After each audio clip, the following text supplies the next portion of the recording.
In a bold move to uphold the rule of law and protect American citizens, Attorney General Pam Bondi announced a decisive lawsuit on Wednesday against New York Governor Kathy Hochul, New York Attorney General Letitia James, and DMV Commissioner Mark Schroeder. This legal action comes in response to New York's continued defiance of federal immigration laws through its sanctuary policies, which have prioritized the interests of illegal aliens over the safety and security of American citizens. Standing alongside Angel mom Tammy Nobles, whose daughter Kayla Hamilton was brutally raped and murdered by an MS-13 gang member who should never have been in this country, Attorney General Bondi delivered a powerful message. The era of lawless sanctuary cities is over. New York's so-called green light laws have created a dangerous environment where violent criminals, drug traffickers, and gang members are shielded from federal immigration enforcement, putting both law enforcement officers and innocent Americans at risk. This lawsuit is a critical step in restoring order and ensuring that states comply with federal law. The Biden administration's failure to secure our borders and enforce immigration laws has led to an unprecedented crisis, with deadly consequences for families like Tammy Nobles. The Department of Justice, under the leadership of Attorney General Bondi, is taking a stand to hold accountable those who prioritize illegal aliens over the safety of American citizens. Today's announcement sends a clear warning to sanctuary cities across the nation. If you refuse to comply with federal law, you will face the full force of the justice system. The safety of American families is non-negotiable, and this administration will not rest until every state upholds its duty to protect its citizens.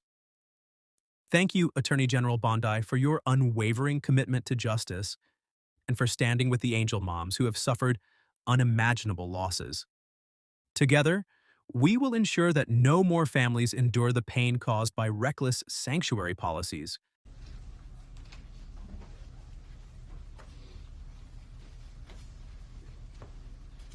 Good afternoon. I'm sorry we were a little bit late. I was in the West Wing swearing in Tulsi Gabbard, and so I just came straight back here. So thanks for being patient with us with the delay. We're here today because we have filed charges against the state of New York. We have filed charges against Kathy Hochul. We have filed charges against Letitia James and Mark Schroeder, who is with DMV. This is a new DOJ, and we are taking steps to protect Americans, American citizens, and angel moms, like the mom standing right behind me, who you're going to hear from in a moment. New York has chosen to prioritize illegal aliens over American citizens. It stops today. As you know, we sued Illinois, and New York didn't listen. So now you're next. Millions of illegal aliens with violent records have flooded into our communities, bringing violence and deadly drugs with them. With me today, I'm so proud to be joined by Tammy Nobles. Tammy is an angel mom. Her beautiful daughter, Kayla Hamilton, was murdered by an MS-13 member in 2022. Kayla had just turned 20 years old, and she was raped and murdered by someone who should not have been in our country. Yet, he was released, flown to Maryland, where he committed this violent murder. I just want you to hear from Tammy. Tammy represents not only herself and her family, but all of the great angel moms around this country who have suffered because of what the Biden administration did, and it is over. Thank you for having me here today and being able to share Kayla's story. Her murderer was able to come across the border knowing that he was flagged as an MS-13 gang member, and he had a criminal record in 2020 in El Salvador for illicit gang activity.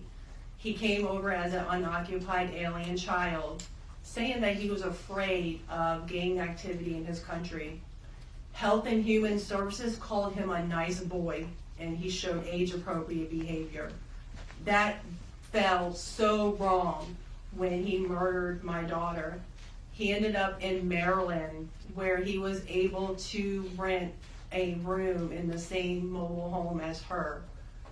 We thought it was a legit company that were renting out these rooms, but it turned out that it was another illegal immigrant who owned these mobile homes, and he knew Walter from El Salvador. He knew him and allowed him to rent a room with my child. Kayla just turned 20 years old 3 days before she was murdered. Her murderer was only living there for 5 days before he viciously strangled her, raped her, and left her on the floor like trash and robbed her of $6. I have been sharing her story for over 2.5 years to bring change, because this should have not have ever happened to Kayla, and it shouldn't be happening to other families being hurt by the border. Homeland Security did not do their jobs. They did not check his background. You know, they did say that he was processed. So if they processed him, they knew that he was a gang member and still allowed him here. Health and Human Services did not verify the sponsor and allowed him to go with a sponsor that they don't even know if it was his cousin or his aunt. And he was able to leave the sponsor's house to go live wherever he wanted.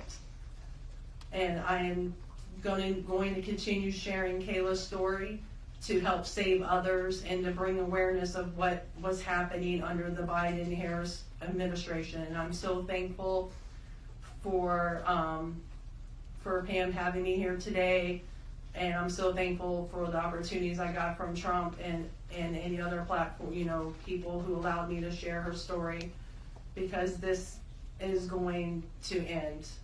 No other parent should suffer by having their child murdered by somebody that shouldn't be here.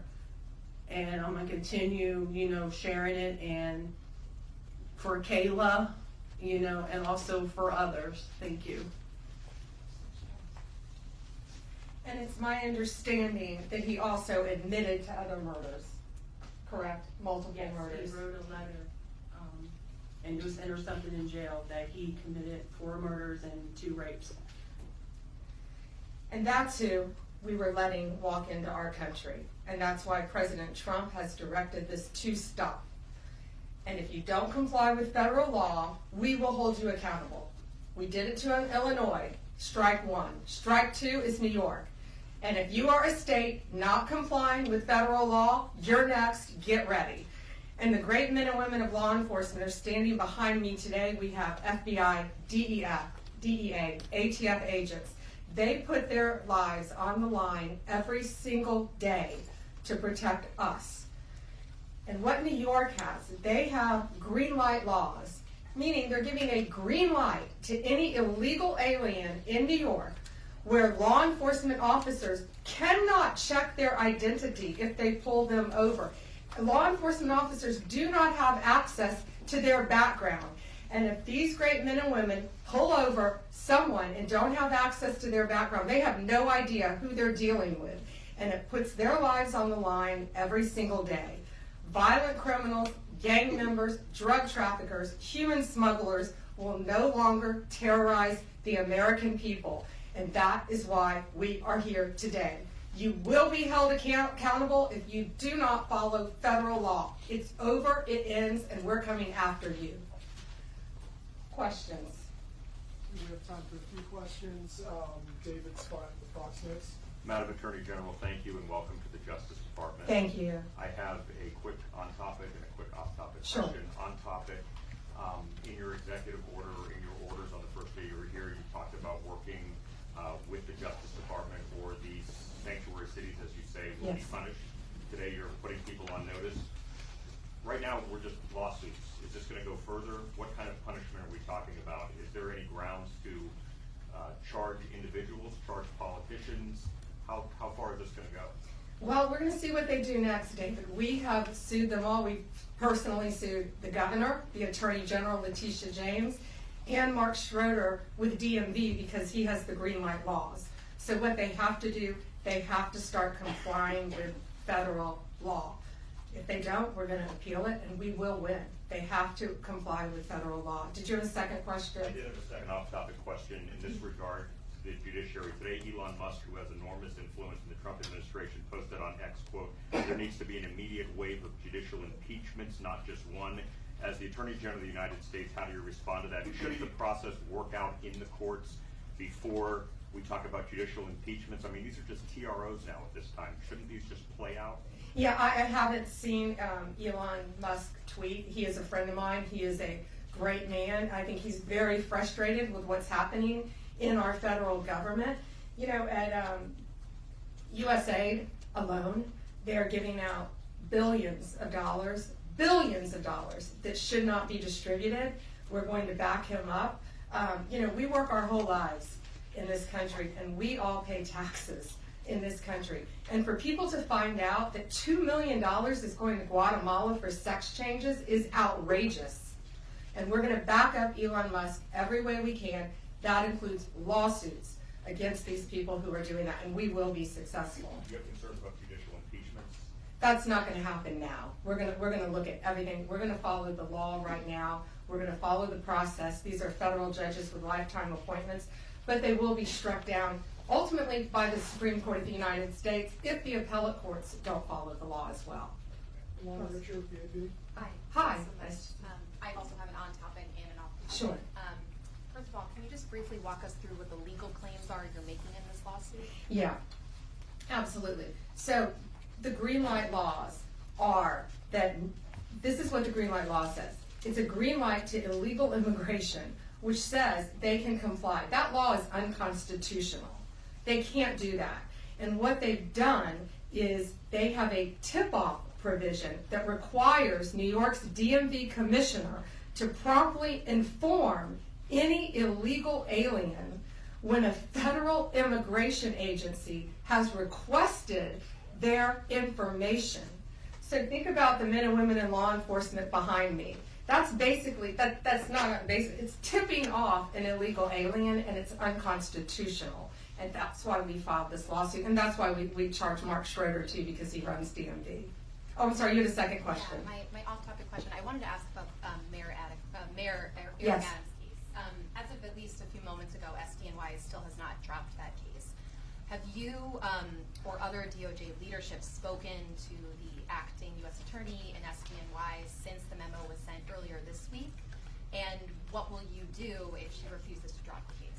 I have not spoken to her. I know our acting DAG, Emil Bove, has spoken to her, and Chad Mizell may have spoken to her, but that case should be dropped. It was done at the directive of Emil, so that case should be dropped. I did not know that it had not been dropped yet, but I will certainly look into that.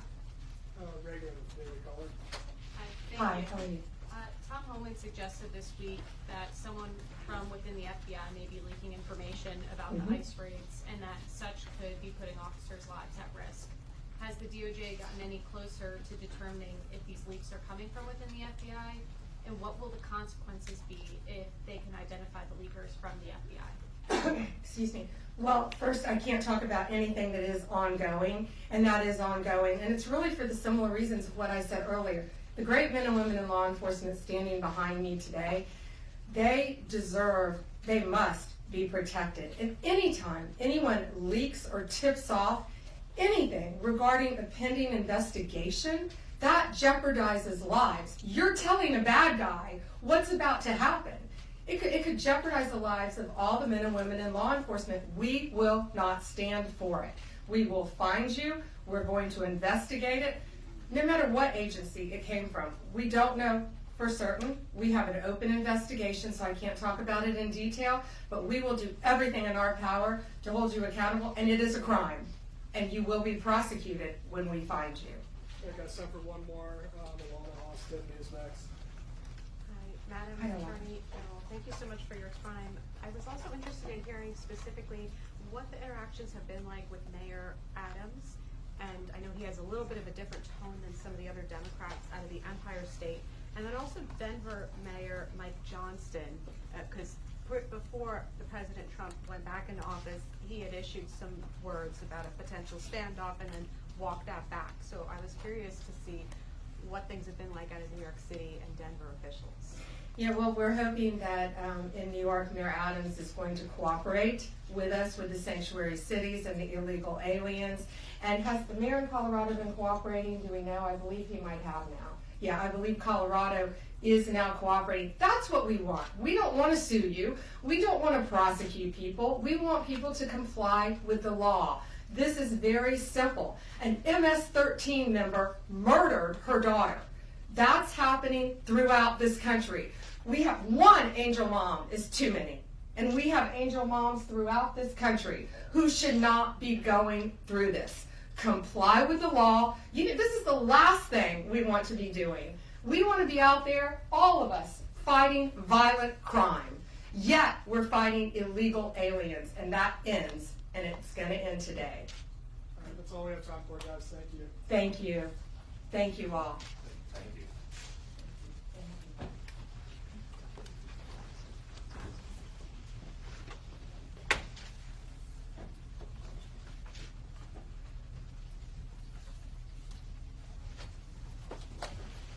The time for accountability has come. New York's sanctuary policies, championed by Governor Kathy Hochul and Attorney General Letitia James, have placed the interests of illegal aliens above the safety and well-being of American citizens. These radical policies have allowed violent criminals, gang members, and drug traffickers to infiltrate our communities, resulting in unimaginable suffering for families like Tammy Nobles, whose daughter Kayla was brutally murdered by an MS-13 member who never should have been in this country. Enough is enough. The American people are fed up with politicians who prioritize their own agendas over the rule of law. It's time to hold these officials accountable for their blatant disregard of federal immigration laws. Lawsuits are a start, but they are not enough. Those who harbor, aid, and abet illegal aliens, effectively putting American lives at risk, must face serious consequences, including criminal prosecutions and, if convicted, significant prison sentences. Taxpayers should not have to foot the bill for the reckless actions of liberal lawmakers who refuse to enforce laws already on the books. Families of victims deserve justice, and they should have the right to sue these officials and states for the damages caused by their negligence. Attorney General Pam Bondi's lawsuit against New York is a critical step in restoring order and sending a clear message to sanctuary cities across the nation. If you break federal law, you will be held accountable. This is not just about New York. It's about protecting the American people and ensuring that no more families suffer because of misguided policies. The era of putting illegal aliens before American citizens is over. It's time to put America first. Thank you, Attorney General Bondi, for standing up for the rule of law and for the countless families who have been devastated by these dangerous policies. Together, we will ensure that justice is served and that our nation is once again a place where the safety and security of its citizens come first.